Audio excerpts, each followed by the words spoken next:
When the stakes are high, NextGen Justice is a partner you can trust, and there's no higher stakes than starting your brand new business. To help you out as much as possible, I sat down today with our General Counsel, Deborah Herbeck, to ask her a bunch of questions that our customers have been firing at us related to how to form their business, what to do after the business is formed, and things like that. I'd love for you to check out the entire video. It's over on our blog at nextgenjustice.com. But if you don't have time for the whole thing, here's the major takeaway. Just come on into our store. We have a variety of resources to help you no matter where you are in the business process.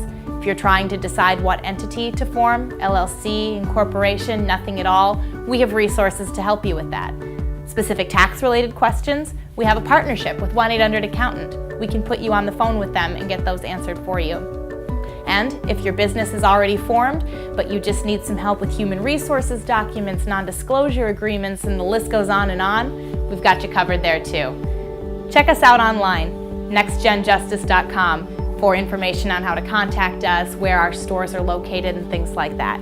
You can also send us an email with specific questions. We're at info@nextgenjustice.com, and look us up on social media, Facebook, Twitter, Instagram, we've got them all. Information and links to those are on our website too. Again, nextgenjustice.com. Thanks so much for watching. We hope we get the chance to serve you soon. I'm Katie Clough and I work at NextGen Justice, and I am sitting here with Deborah Herbeck, our General Counsel, to answer some of the questions that our customers have asked us about business entity formation, LLCs and incorporations and the whole 9 yards. Now, if you still have another question that we don't address in this episode, if you could just send them over to us, that would be fantastic. You can find us on our website, nextgenjustice.com. You can send us an email, info@nextgenjustice.com, or you could look us up on social media, Facebook, Twitter, Instagram, you name it, we've got it. And all the details and links to those are on our website as well. What would you say to an entrepreneur who's out there ready to start their business, but they don't know whether they should be an LLC or a corporation? They're a little lost. What are the differences between those two? Well, both an LLC and a corporation have the same kind of limited liability protections. That is one of the main reasons you would form an entity as an entrepreneur in the first place. But the difference between the two really is that corporations it's an older type of entity, so it's more formal, it's more traditional. Big investors are used to seeing things like corporations.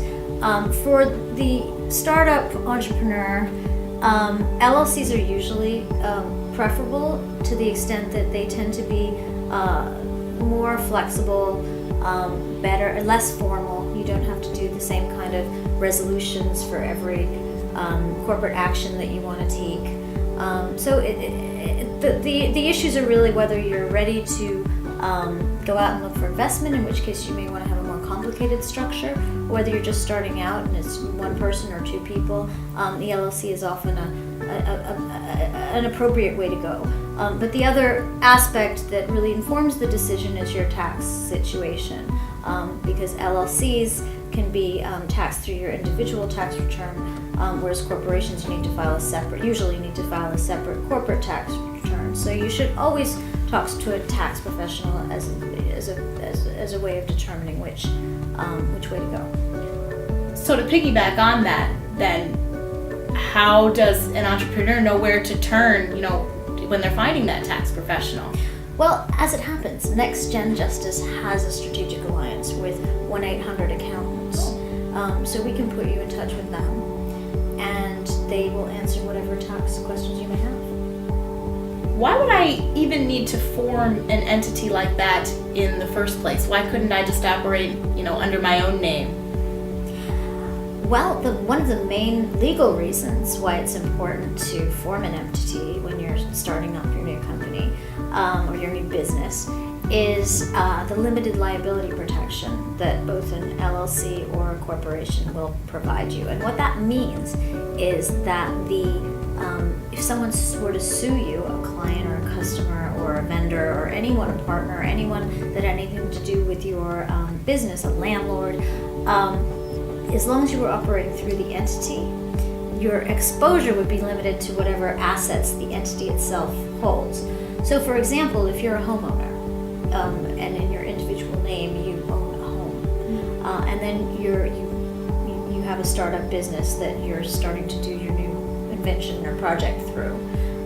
If you form an entity for the project and have a separate bank account for the project, and all funds that go in and out of the company pass through this designated company bank account, then if someone has a problem and sues, they can sue the company, but in most cases they can't sue the owner of the company. So if the company itself hasn't got any assets, maybe they have a little bit in their operating account, that's it. That's the limit of the financial exposure that you would have as a defendant to a claim. Whereas if you operate as an individual, even if it was a business customer, they can technically go after your house. Well, you've convinced me. I'll do an entity for my startup, but then once my little lemonade stand or what have you is up and running, what are some documents I should look at then? Am I just done? Is life great? In terms of documents, you need to make sure that you have agreements in place with pretty much everyone that you're doing business with. So if you have a partner and it's an LLC, you may want to have a customized operating agreement that addresses the issues that you and your partner agree upon, so that it becomes more of a partnership agreement. If you have a distributor that's distributing your goods, you need to have a clear agreement with the distributor. You need to have a clear agreement with your customers. Anyone that you're doing business with, you need to have an agreement with. The other things that an entrepreneur may consider doing as part of starting their new business is filing a trademark application to protect their intellectual property, such as their name, their brand name, their logo, the design of their website, all that kind of thing. Another thing that it's important to consider is non-disclosure agreements, which is basically a simple confidentiality agreement that you can sign with people that you're thinking of doing business with, and other people you talk to about your business idea, that basically means that they're not allowed, it would be a breach of the contract for them to then steal your idea or tell anyone else about it, so that somebody else could steal your idea.